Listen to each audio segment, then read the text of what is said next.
بسم اللہ الرحمن الرحیم۔ پیارے دوستو، امید ہے آپ خیریت سے ہوں گے۔ آج کی میری ویڈیو اساتذہ اور والدین کے لیے ہے۔ امید ہے میری یہ ویڈیو میرے پیارے طلباء کو بہت زیادہ پسند آئے گی۔ میری یہ ویڈیو والدین اور اساتذہ کی خدمت میں ایک گزارش اور میرے طلباء کے لیے ایک تحفہ ہے۔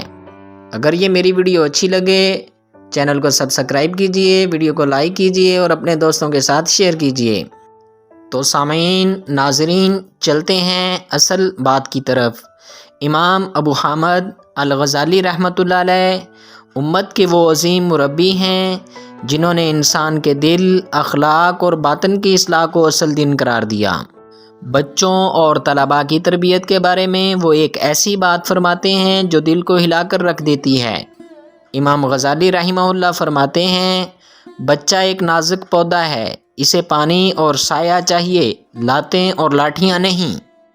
وہ مزید فرماتے ہیں، تربیت کی بنیاد محبت ہے، اور مار وہ بھی تب جب کوئی اور طریقہ فائدہ نہ دے، اور مار ایسی ہو کہ جسم نہ دکھے، صرف دل کو احساس ہو جائے کہ میں غلط ہوں۔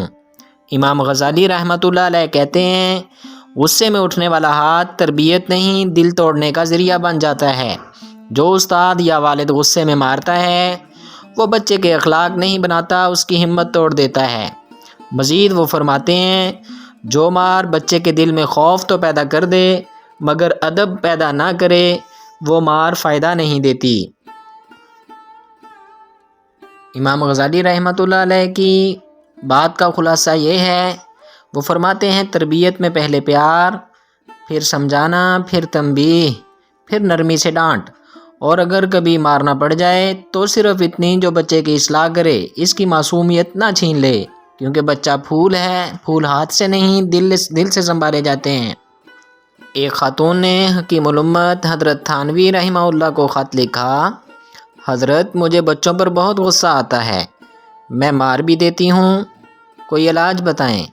حضرت نے جواب ارشاد فرمایا، غصہ حق پر آتا ہے یا ناحق، اور غصہ بقدر ضرورت آتا ہے یا زیادہ؟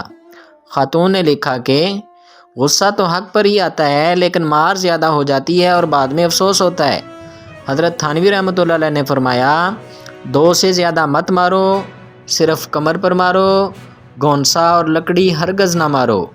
یہ ہے شریعت کا توازن، تربیت ہاں، ظلم ہرگز نہیں۔ امید ہے میرے سامعین کو میری یہ ویڈیو اچھی لگی ہوگی۔ اگر یہ ویڈیو اچھی لگے، ویڈیو کو لائک کریں، چینل کو سبسکرائب کریں۔